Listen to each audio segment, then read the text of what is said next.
I'm going to issue a challenge to everybody on the channel. I'm not throwing down a challenge and saying I'm not participating. How can ham radio be relevant to you, your family, your friends, your neighbors? How can ham radio be relevant in the midst of a looming recession? Whether it happens today, tomorrow, next month, or not for 10 years, how can ham radio help you communicate and be better prepared for downturns in economic activity that affects the whole country, perhaps the whole world? How can ham radio be relevant and used for you and your family? Let's talk about it today.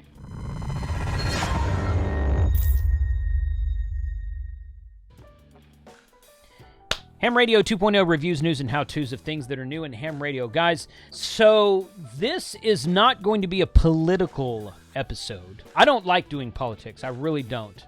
I read a lot of books on entrepreneurship, and one of the latest books I've read is 6 Months to Six Figures by Peter Voogd. V-O-O-G-D is how you spell his name. I'll put a link below to that book. If you're business-minded, if you're self-employment-minded, if you're entrepreneurial, if you have an entrepreneurial spirit the way that I do, I highly suggest this book. One of the things he says among many in this book is never watch the news. And I think that's great advice. Never watch the news, because there's nothing ever good in the news. That's on both sides, too. That's not just don't watch CNN. That's don't watch the news. So how can ham radio be relevant during a recession? Let me tell you something. You don't prepare for an emergency during an emergency. You don't prepare for a famine during the famine. You don't prepare for a drought during the drought. You prepare when things are all nice and tidy. So right now, at the time of this recording, we're not in a recession yet. There's a looming recession that some people say is coming. Is it going to come? I don't know. In fact, if you look at the news headlines today, it's actually quite positive for a change. Okay, I just Googled recession. That's all this is. I'm not looking at Fox News. I'm not looking at CNN. I just Googled it, okay? Recession is a significant, widespread, and prolonged downturn in economic activity. And if you go down here for top stories, job reports ends U.S. recession fears. Economists react to huge gain in employment. Okay, so I did some clicking around before I started this video. U.S. jobs report January, 517,000 jobs added despite recession fears. That was 2 hours ago. Let's see. Analysts say buy Amazon for long term despite recession concerns. Recession is pretty impossible from Fox Business. And Bank of England says recession expected to be shorter and less severe from BBC News. USA Today was the one who reported the 517,000 jobs added despite recession fears. So once again, I don't really care what your political beliefs are. That's not the point of this video. I don't want to get into politics. Politics are too polarizing in one direction or the other. I don't care to talk about it on my channel. Don't want to talk about it. Don't put any political bashing comments in the video either, because I'm just going to delete them. The question is, what does ham radio mean? How can ham radio be relevant to you during a recession? So ham radio is a fantastic emergency communications tool for reasons that I've explained before on this channel. And it's a great backup system to have in cases of storms, internet being down. People say, well, the internet never goes down. And on a worldwide scale, the internet never does go down. Not worldwide. We've never seen the internet go down on a worldwide scale as of yet. It's not impossible. EMPs can happen. Sunspots, atmospheric conditions can happen, but it's highly unlikely, especially with more and more servers going on the internet all the time. But a ham radio, or a radio system in general, a CB radio, GMRS systems, is a good backup and alternative means of communication.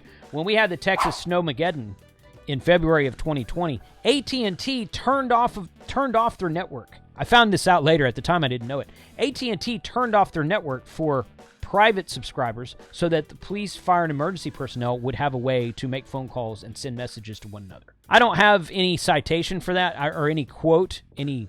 Someone told me that later, and I went and looked it up at the time, and I found some evidence on it for the Galveston area, but it probably wasn't true in every area, but it was where we were. But what does that mean for us as ham radio operators? What can we do? Well, I'll tell you what. Here's one of the biggest complaints I get in the ham radio world today, and that is no one uses the repeaters.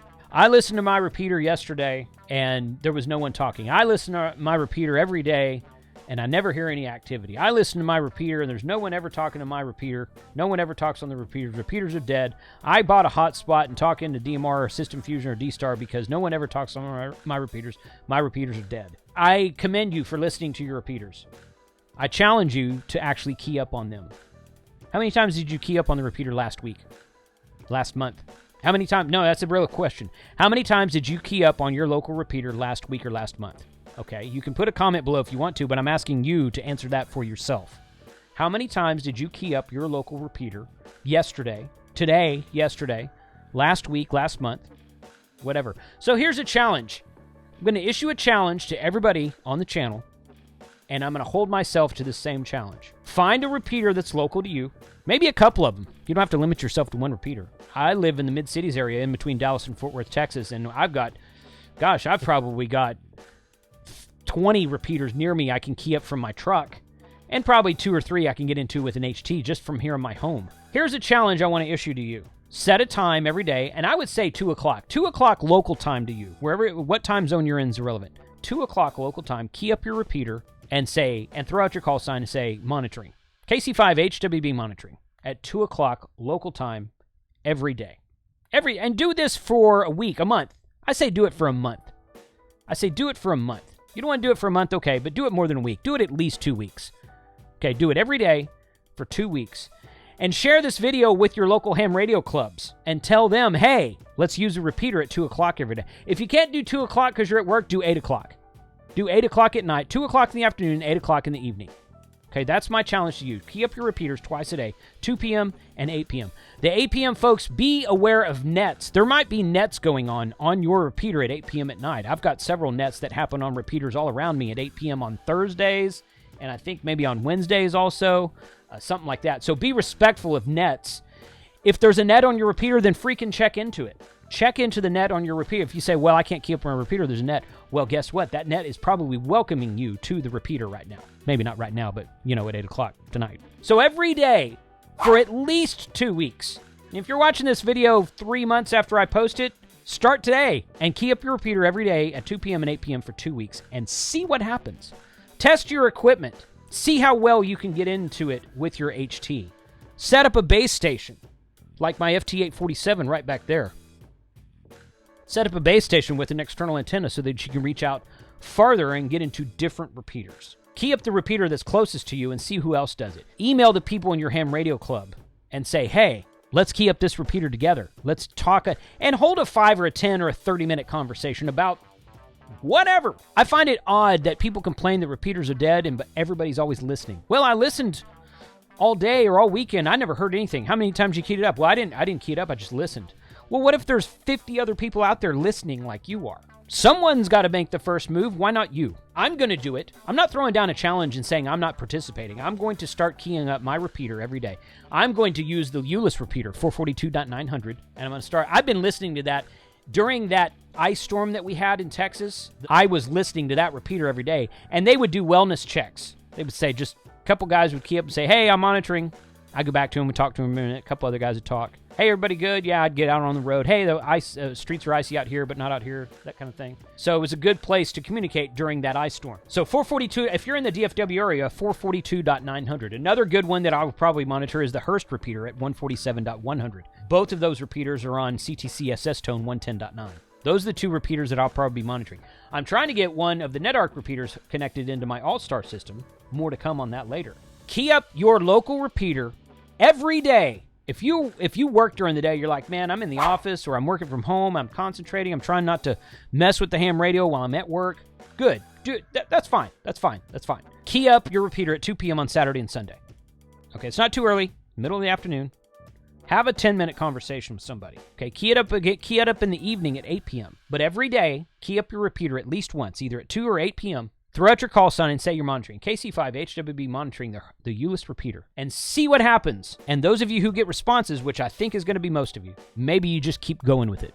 Maybe you just keep talking on the repeater and we get some more activity and more livelihood in these repeaters that we're always complaining are dead.